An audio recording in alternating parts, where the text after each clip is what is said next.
As many of these supporters, they're not actually Armenian, but they are very supportive of those goals. They have rallied in the defense of their community, and they're taking responsibility. So I want to again thank you for the work you're doing generally, but also on behalf of the people of Nagorno-Karabakh.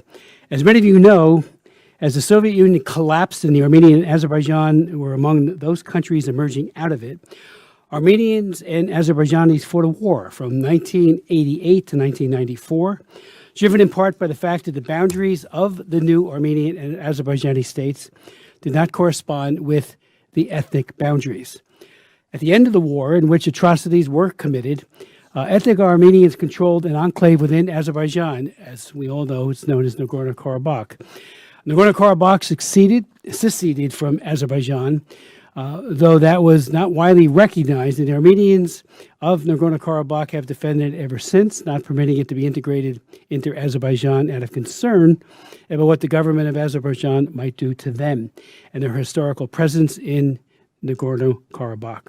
We will hear testimony today on the reasonableness of this concern, and again, we will get insights on what do we do to try to mitigate any current or future bloodshed. Suffice to say is that the government of Azerbaijan does not accept the state of affairs, and I personally have been twice in Baku and have raised it personally with President Aliyev. And, you know, as we all know, ceasefires have been violated, especially most aggressively in 2020. And working together with the government of Turkey, they've attained military dominance over Nagorno-Karabakh.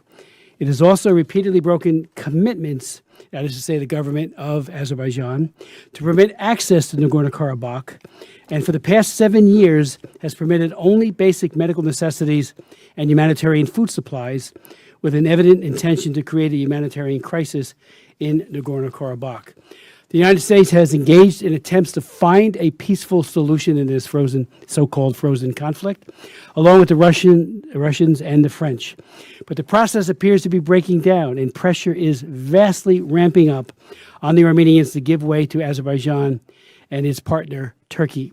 How far the United States, Russia, and France will go to pressure Armenians to give way in Nagorno-Karabakh is not clear, but the opaqueness of these discussions is itself a sign of concern.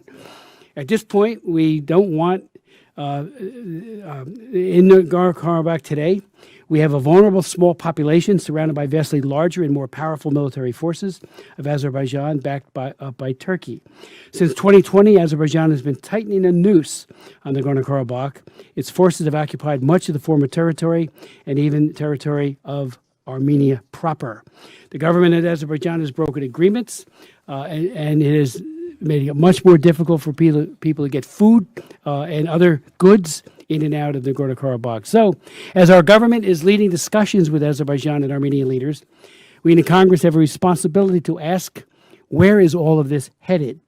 What is the Azeri quality of mind? Above all, as these discussions continue, what would constitute adequate safeguards for the people of Nagorno-Karabakh?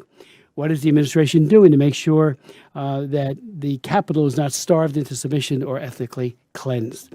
Our country simply cannot accept a risk of genocide or of ethnic cleansing of Nagorno-Karabakh. That's why when we mean by safeguards for the people there, I hope the administration will recognize that. And again, as Ambassador Brownback has said so well in his written testimony, the Armenians of Nagorno-Karabakh do have a right to survival in their ancestral homeland, quote, the right not to be driven out, starved, or blockaded by the government of Azerbaijan. And as our ambassador also says, the United States has a responsibility to hold the government of Azerbaijan accountable for its actions. We have a capacity to stop this religious cleansing, and we must use it. I'd like to now yield to my good friend and colleague, Co-Chair McGovern.